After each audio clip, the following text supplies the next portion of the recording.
मैं 1947 का हिंदुस्तान बोल रहा हूँ। दूसरी कड़ी। शमशेर अली की आवाज़ में सुनिए किस तरह जिन्ना की जिद ने देश में बंटवारे के बीज बोए।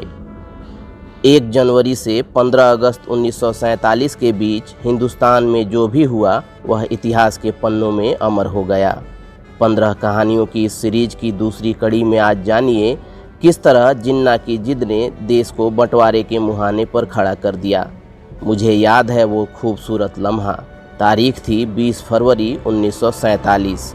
लंदन में ब्रिटिश प्रधानमंत्री क्लीमेंट एटली ने हाउस ऑफ कॉमन्स में घोषणा कर दी कि अंग्रेज जून 1948 से पहले हिंदुस्तान छोड़ देंगे और सत्ता जिम्मेदार हाथों में सौंप दी जाएगी। ये सुनते ही मेरा जिस्म आज़ादी की खुशबू से महक उठा। 19 फरवरी 1947 की सुबह नाश्ता कर रहे वायसराय वॉवेल को जैसे ही लंदन से गोपनीय तार मिला तो वो पहले वे थोड़े गंभीर हुए, फिर मुस्कुराकर बोले, आखिर उन्होंने मुझे भगा दिया, क्योंकि नए viceroy Louis Francis Albert Victor Nicholas Mountbatten को आज़ादी देने का जिम्मा सौंपा गया था। उधर मेरे करोड़ों बासिंदों के चेहरे पर आज़ादी की मुस्कान बिखरी ही थी कि आंखों से खून के कतरे बह निकले। वजह थी मोहम्मद अली जिन्ना। जी हाँ, यही वो शख्स थे जो बंटवारे के खंजर से मेरे जिस्म के 2 टुकड़े करने पर आमादा थे। जिन्ना ने साफ कह दिया था कि उनकी पार्टी हिंदुस्तान का बंटवारा चाहती है, नहीं तो यह देश ध्वस्त हो जाएगा।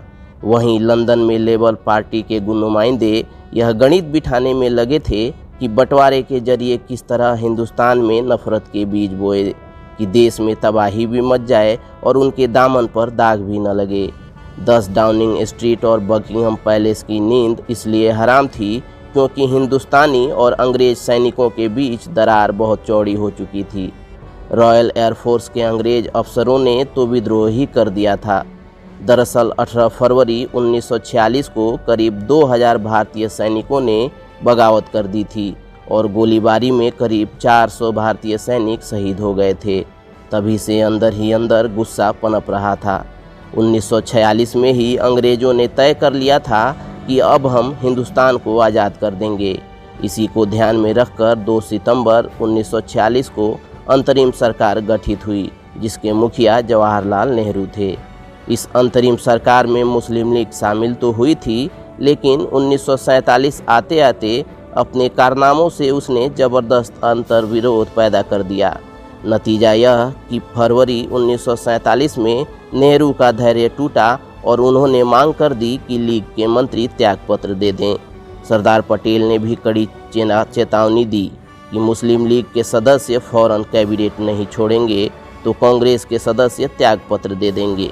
हालांकि नए वायसराय का नाम और आज़ादी की तारीख तय होने की घोषणा इस गहमागहमी को कुछ दिन शांत कर दिया था। अगली कड़ी।